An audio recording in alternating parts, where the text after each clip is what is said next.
ఈ జిల్లాకు వచ్చిన తర్వాత నేను కలెక్టర్ గారిని ఒప్పించి ఒక ప్రోగ్రాం కూడా స్టార్ట్ చేయడం జరిగింది. రైతు మిత్ర అనేది. అంటే ఎలా ఉంటుందంటే రైతు మిత్ర అంటే ఫస్ట్ అయితే మేము పైలట్ ప్రాజెక్ట్ కింద 3 డివిజన్లు ఉంటాయి. ఇక్కడ 3 డివిజన్లలో డివిజన్ హెడ్ క్వార్టర్లో ప్రతి సోమవారం సైంటిస్టులను తీసుకొచ్చి ఆడ కూర్చుండబెట్టి మన అధికారులు సైంటిస్టులు అక్కడ ఉంటారు. రైతులు పర్సనల్గా ఎవరికైనా ఇష్యూస్ ఉంటాయి అంటే లాంగ్ రన్ ప్లాన్స్ కోసం అయితేంది, ఆ రోజు ఉన్న ప్రాబ్లమ్స్ సమస్యలు అయితే తెలుసుకోవడానికి వచ్చి, అంటే ప్రజావాణి ఎలానో ఇది అగ్రికల్చరల్ వాణి అనుకోవచ్చు. రైతు మిత్ర అనే ప్రోగ్రామ్ కాన్సెప్ట్ తోటి మేము ఇక్కడ స్టార్ట్ చేయడం జరిగింది. ఖరీఫ్లో అది కొంతవరకు విజయవంతమైంది అనుకుంటున్నాం, కానీ దాని యొక్క రెస్పాన్స్ ఇంకా చాలా ఉంటే మాకు కూడా ఎంకరేజ్మెంట్గా ఉంటుంది అనుకుంటున్నాం.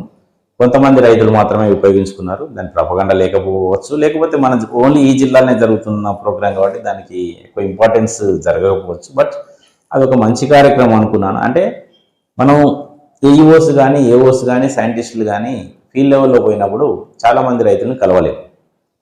ప్లస్ అక్కడ కొంతమంది రైతులు ఉంటారు, వాళ్ళకి ఏంటంటే మొహమాటం కావచ్చు, లేదా వీళ్ళని అడిగితే నాకేం వస్తుంది అనుకున్నారు, సిగ్గు కావచ్చు, లేకపోతే వేరే వాళ్ళు పెద్దవాళ్ళని చూసి నేను ఇక్కడ మాట్లాడకూడదు అనుకునే ఇట్లాంటి రైతులు డైరెక్ట్ వచ్చి మనతో మాట్లాడతారు ఏమో అనే ఉద్దేశంతో వాళ్ళు నిజంగా వ్యవసాయం మీద ఇంట్రెస్ట్ ఉన్న వాళ్ళు సమస్యలను తెలుసుకుందామని చెప్పి ఇక్కడ సైంటిస్ట్ అండ్ అధికారుల గ్రూప్ ఉంటుంది కాబట్టి ఇక్కడికి వచ్చి తెలుసుకుందాం అనుకుంటారు. కాబట్టి ఇలాంటి ఫెసిలిటీ కలిగించాలని నేను కలెక్టర్ గారిని ఒప్పించి కలెక్టర్ గారి ఇన్స్ట్రక్షన్ ప్రకారం అది స్టార్ట్ చేయడం జరిగింది. ఇప్పటి వరకు అయితే అది ప్రతి సోమవారం బాగానే నడిచింది.